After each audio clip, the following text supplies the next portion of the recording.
The national media has graded Mike Elko for year one at Texas A&M. Do we agree or disagree? We'll talk about it on today's episode of Locked On Aggies.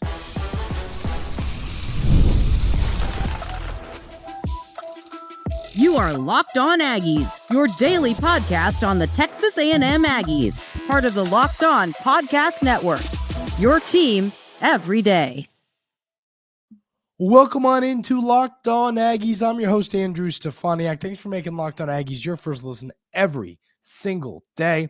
On today's episode, we're going to talk a little bit about the basketball game coming up, a big game against the Bulldogs of Georgia, a game that we are going to preview.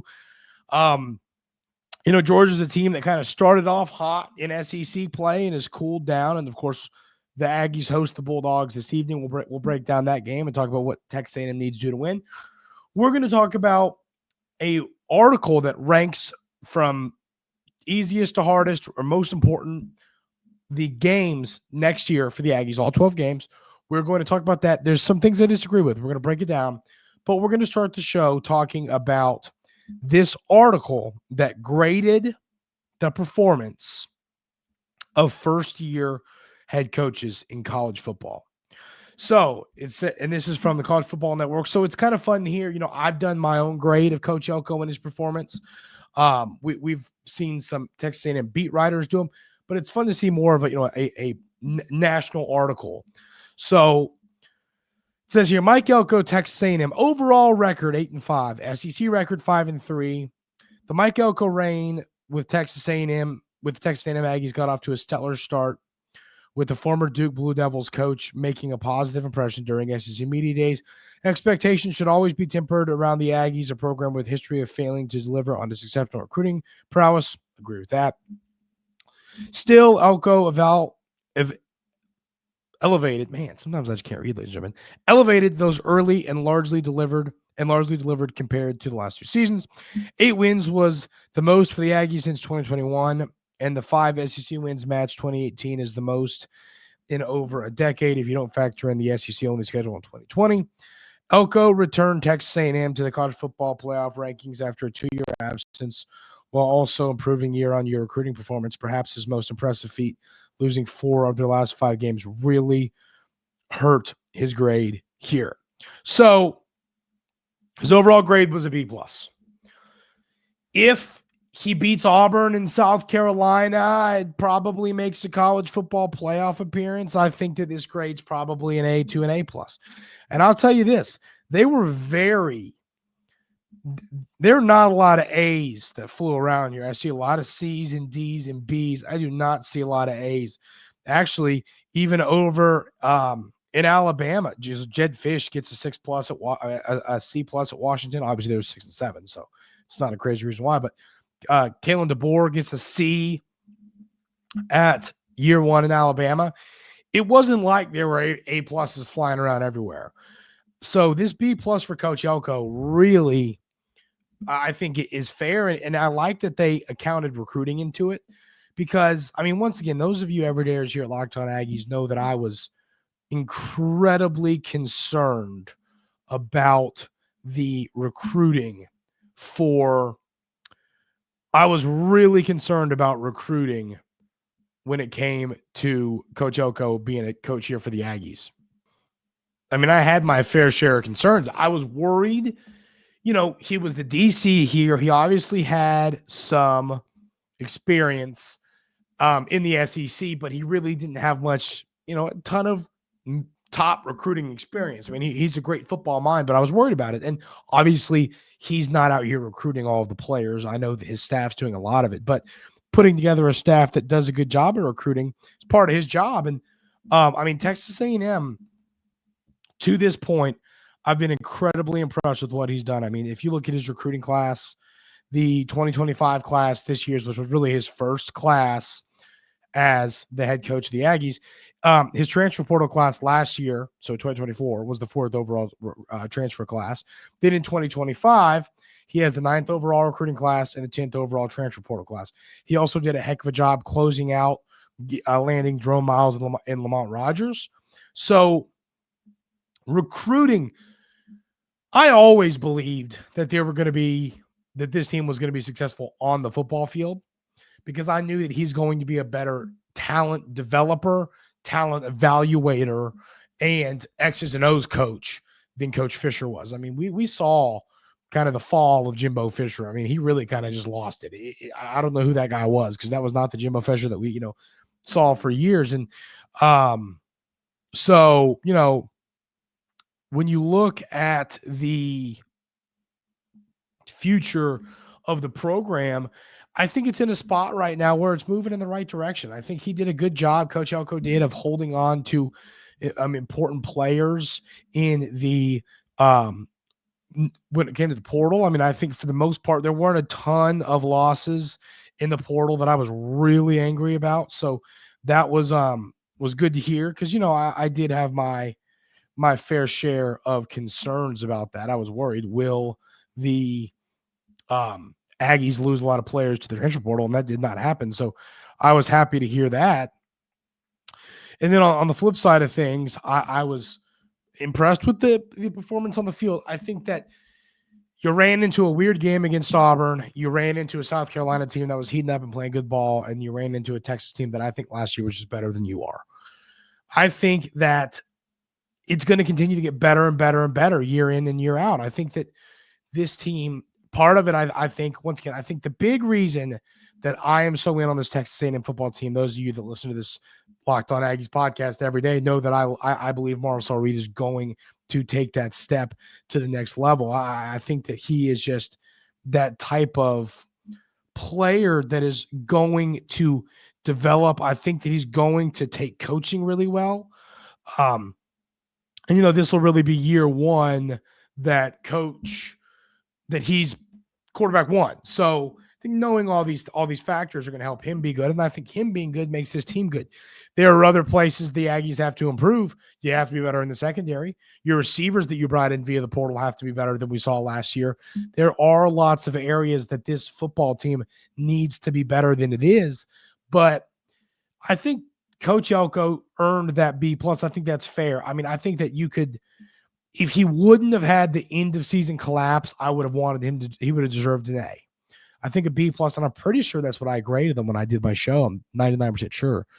And I think that's a fair grade. I think that the late season collapse is painful. I mean, if you beat Auburn or South Carolina or Texas, or, find a way to win one of those games, we're talking about a much different end of the season right now, where you're potentially, maybe looking at a playoff, whatever. So I think the collapse did hurt his overall grade here for me. But at the same time, I'm still incredibly impressed in what he did in year one. I mean, once again, it's not easy to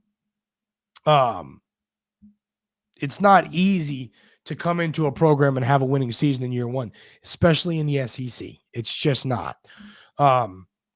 Knowing how much Mike Elko lost when he first got here, all those players that left, he had to go rebuild something in the portal. He goes and gets a potential first-round pick in Nick Scorton. I just was really impressed with his first year at Texas A&M, and I think that he's got a great coaching staff around him. I think that this year, though, and we'll talk about it, is pivotal. I've talked about it. This is the year, that narrative that they're talking about right here, that, hey, they're not wrong about. Expectations should always be tempered around the Aggies, a program with a history of failing to deliver on its exceptional recruiting prowess. That narrative is the job of Mike Elko to end this year. That is what he needs to fix. If he can end that narrative around himself, around this football program, I think that Texas A&M is going to get into a really special place in the future. I really think that he's leading this program in the right direction. I think that he's going to get the right players that you need. I think he's doing a good job in the portal. I think he's doing a good job recruiting high school. I think Mike Elko is doing everything he needs to do to lead this program to somewhere special in the future. So once again, I love seeing that Coach Elko receives a solid grade from the national media. I mean, Texas A&M fans, myself, other media members can sit here and continually talk about continually discuss the future of this program and talk about a grade for him, but I think that it's great to hear a national media, member that's writing about all college football saying positive things about Coach Elko. So I'm very excited to see that. I'm fired up. I believe that this team has a very bright future. But once again, those of you that maybe missed the show where I did do a grade of Coach Elko of my own, let me know in the YouTube comments, do y'all agree with the grade that Coach Elko got from them? How would you change it? Let me know that in the YouTube comments. We're going to talk a little bit about ranking these games from 12 to 1 coming up right here on Locked On Aggies.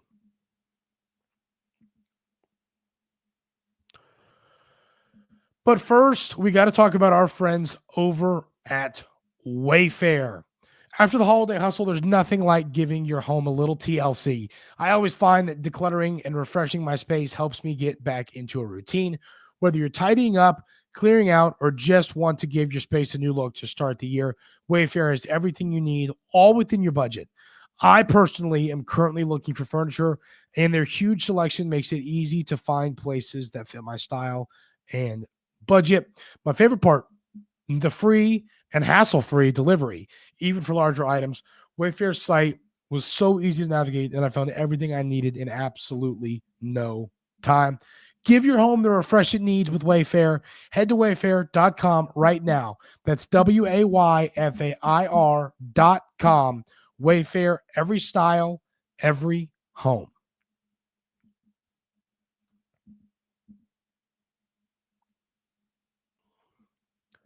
There are a lot of big games coming up on the schedule this year for the Aggies. And, a lot of games that are going to be exciting just based on looking at who you're going to play on the road. A lot of tough road games this year. The schedule is much harder this year than it was last year. Now, once again, those of you every day or share Locked On Aggies know that I like to reiterate, compared to some other SEC schedules, could be a lot worse. You don't play Bama. You don't play Georgia. You don't play Ole Miss.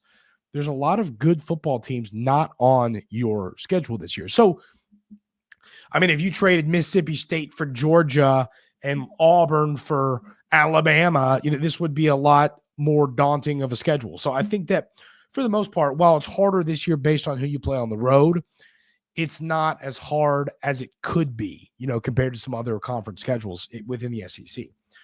So the number 12 game listed here is the matchup with the Samford Bulldogs. So, not worried about that one. Then the UTSA Roadrunners, that's going to be a game. If you want to talk a little bit of, narrative, you can talk about Jeff Traylor and how he was a big name in the A&M job, and maybe he wants to come in and start things off with the bang and start the year off beating the Aggies, whatever, sure, there's a narrative, but there's your narrative. I don't see it happening. Number 10 is Utah State. We got another Aggies on Aggies crime here. The comment here says the Aggies versus Aggies action would be much less enticing if not for the Utah State Aggies offseason. Bringing Bronco Mendenhall in as their head coach after one season with the New Mexico Lobos. Mendenhall coached 7 9-win teams between his time with the BYU Cougars and Virginia Cavaliers, and is 61-28 in the Mountain West. It's year one for program building a new identity after a 28-30 run in the last 5 seasons. But Mendenhall is spearheading the Aggies as they prepare to join the pack. 2-12-8 ? It's funny. In 2026, after finishing 129th in points allowed per game. Number 9, you got Mississippi State. I'm just not buying, Van Buren's getting his way out of there at quarterback. I'm just not buying this Mississippi State team. I don't see a happy ending for the coaching staff there, to be honest with y'all. I think that this is a game that Texas A&M should absolutely steamroll Mississippi State, especially at home. this game should never be interesting, should never be competitive, should never be close. This is a team you need to absolutely steamroll. Then after that, sitting at 8 overall, the matchup at Arkansas. It's no longer at Jerry's World. You now have to go to Fayetteville. It's going to be a little interesting there. I mean, hey, Arkansas has some players, but once again, we could sit here and say maybe this game will be tight. Maybe the now this is in October, so you'll be a few games into the year. I think we'll kind of know the identity of these two teams, but this is a game if you want to be competitive, if you want to start getting your name as in there with the teams that should be finding the way to make the playoff, you can't lose to Arkansas. You can't. So, I agree with it being 8, but that's a game you can't lose if you want to do something special this year. Number 7 is the matchup with Auburn. This is a game that I have discussed, and I'll actually go ahead and tell you my opinion. At Missouri is number 6. I kind of think that Missouri is going to be a little bit overrated this year, and Auburn's going to be a little bit underrated. I think that Jackson Arnold, I don't know why I've made this opinion of mine, but I think that Jackson Arnold is going to figure it out.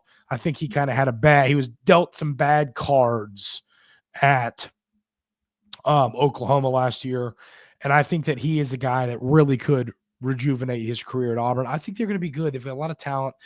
I think Missouri's going to be overrated. So I would flip both of these games.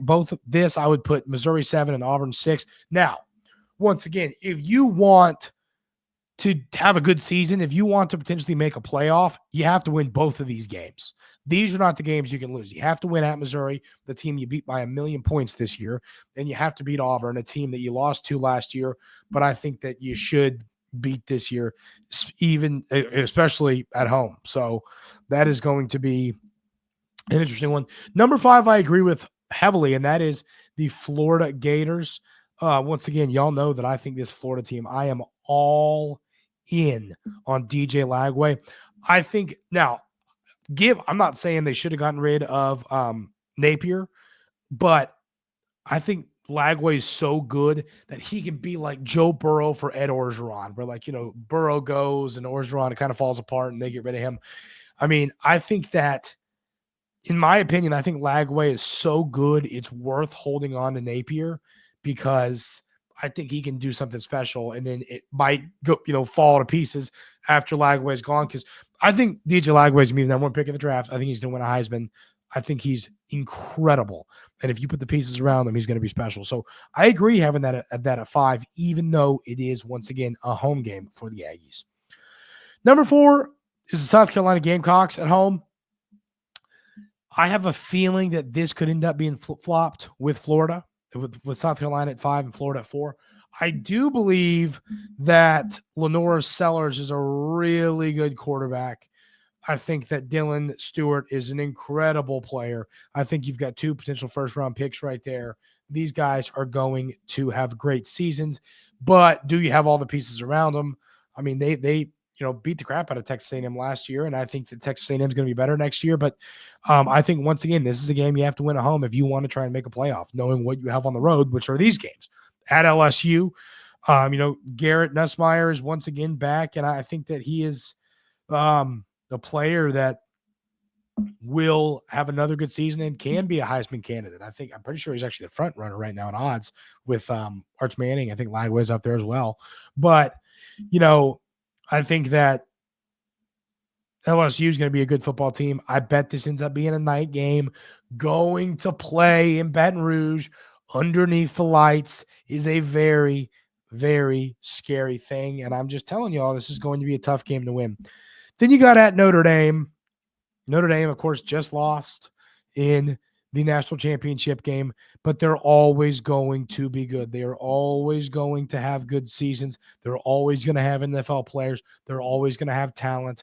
I do agree with Notre Dame being 2. And then 1, I think, on your most challenging game, on your most important game, and your most important game for your fan base, I agree with this. It's Texas. We all know that Texas is going to be a hyped team because of the name Arch Manning. Arch Manning's going to have a good year, I believe. I believe the talent's there, but people are going to buy into this Texas team, and I think they're going to be really good. based on what they've got coming back, what they brought in, and the guy they have at quarterback. I think Arch Manning still has to prove it. I think we shouldn't hand him the Heisman yet. I think he's got to prove it, but I think that he's going to have a good season in Austin. And once again, the Aggies have to go play Texas in Austin, which is not a place that is going to be a lot of fun for this team to go. We are going to preview the Georgia game, the basketball game, but let me know in the YouTube comments, how would you change that ranking of 12 teams? I agree with that for the most part. The only I would make a lot of, changes like flip-flop these two games. I agree for the most part with a lot of the principle there. So let me know in the YouTube comments if you all agree or disagree with those. We're going to talk about the basketball game coming up against the Georgia Bulldogs coming up right here on Locked On Aggies.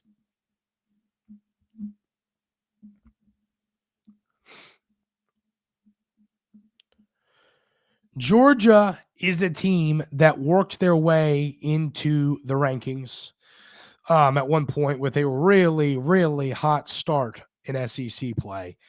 And since then, they started SEC play in January. They lose to Ole Miss. They beat Georgia. They beat a ranked Oklahoma. So they get two early on ranked wins. Those two ranked wins have them ranked when they then lose a close game to Auburn and they get blown out by Tennessee. They're out of the rankings, then go on to lose to Arkansas, to Florida, beat South Carolina, lose to Alabama, beat LSU, lose to Mississippi State in a close one in a heartbreaker. So they currently sit with a record of 4-7 in conference play. Georgia has some good players. Asa Newell is an absolute star for this team. Silas Dimry is a really good player. LeFew is a good player. He's a pretty lights out shooter. Asa Newell is a guy that's going to be in the lottery. A 6'11" forward who can beat you off the dribble. He can shoot. He's a really good basketball player. Stopping him is going to be key. They're not a great rebounding team, but they do have a lot of guys that help you. Blue Kane gives you 4 rebounds a game. Dimry gives you 4. Newell gives you 6.8. Sumto Surreal is a player that the Aggies need to really pay attention to. He only averages 4.6 points per game and 4.5 rebounds. He also blocks 1.8 shots per game, and he gets a few steals per game. He is absolutely dominant on the glass. He's a big, strong kid. He's tough to slow down. You got to box that guy out, which once again, that's not something I'm incredibly worried about for this Texas A&M team, but you got to box him out because he's a great rebounder. Blue Kane is the guy that he can make it. He shoots 31% from 3, but he's a better shooter than that.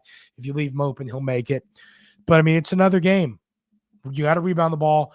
I want to continue to see our guards play better and better and better because I think that obviously our defense is great and all this, but the guard play is what's going to win us basketball games in the month of March. So I want to see our guys. I want to see all of our great guards play well in this game. You win on the road and got a big win over the Missouri Tigers this weekend. Really needed that one where you get Payne gives you 20 points, a massive game from him. Henry Coleman gives you 16 rebounds. You get 14 points from Phelps, which was pretty efficient. Wade Taylor gives you 15. Manny Obaski gives you 6. Your guards continue to play good ball for you. You get a 3 from Wilcher. Still want to see more minutes out of him. Really, really want to see the Aggies just blow this Georgia team out of the water. You've got a big week of basketball coming up. You got a feisty Arkansas team coming to town on Saturday. You need to go 2-0 this week. If you go 2-0 this week, you're keeping yourself in that race to potentially stay there with Bama and Auburn. you still got Auburn on the schedule. So I think that you need to continue to keep plugging away. And you never know what can happen if Auburn and Alabama kind of fall down and you continue to play well. Maybe you can win a share of that SEC title. It's not going to be easy, but to do it, you got to go 2-0 this week. That's going to do it for today's episode of Locked On Aggies. Thank y'all so much for being here every single day. I really, really do appreciate it. Hope everyone has a great rest of their day today, and we'll see you tomorrow right here on Locked On Aggies.